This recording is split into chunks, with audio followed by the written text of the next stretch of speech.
Hey, it's Maria Sumilov here. If we haven't met before, I'm the personality decoder. I'm just gonna make this video while I go and feed the horses. So today we're talking about part 2 of taking your painful past and turning it into a purposeful future.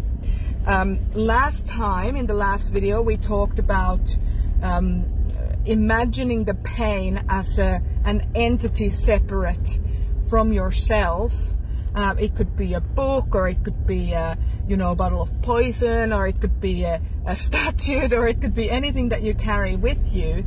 That we start to imagine your pain as a separate entity from you. And the reason why we do that is because we don't want to just offload it. We don't want to just say, okay, now we're all healed and blah, blah, blah, blah, blah, blah, blah.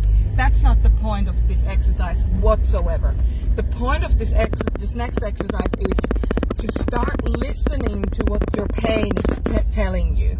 So what are we going to look at when we look at that book, that bottle of poison? So let's take that item that you visualized and let's put that item on a table next to you. So if you sit down at a table or sit down on a sofa, you can place the item next to you on the sofa and you start asking some questions of that item. What does that item want to tell you? And the reason why we want to do this particular exercise is because our pain can tell us a lot about our values, the things that we were void of, that we didn't have as children, the sense of safety or sense of fun or a sense of support. We tend to want to have that, and a lot of our pain tends to be around that lack, that experienced lack. So part 2 of this exercise is place your item, your pain item, your designated pain item next to you on a table or on the sofa next to you, and sit with it. Ask it these 3 questions. Number 1, how do you feel right now? So ask the pain, how are you feeling? Number 2, what do you need right now? So we ask the pain, what's the need that's going unmet within you, that it feels this painful? And number 3, what else would you like to tell me about yourself?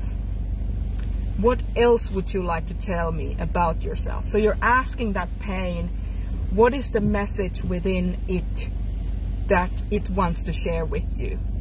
And we want to bring that pain messages, or those pain messages, into our purposeful life, because we want to start fulfilling the needs that have come from that pain within ourselves.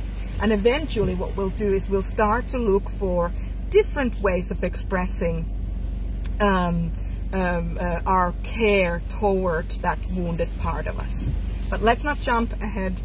Let's go into those questions. Place that pain or that object that you are using as a representative of your pain. Place it on the table next to you. Place it on the sofa next to you. If you happen to be doing this in the car, by all means do it, but make sure you're not driving, because this can be quite traumatizing and you might want to take some notes. So place that representation of the pain next to you, look at it and start asking it some questions. How is the pain feeling right now, being seen, being witnessed? What does it need right now? What is something that painful part of you needs? And finally, is there anything else that the pain would like to tell you, for you to know? Now, I'm gonna have to go because Missy, Missy! Oh, she's taken off. Missy's back there. She wants to be fed. So I'm gonna go and I'll talk to you soon. See you at the next one.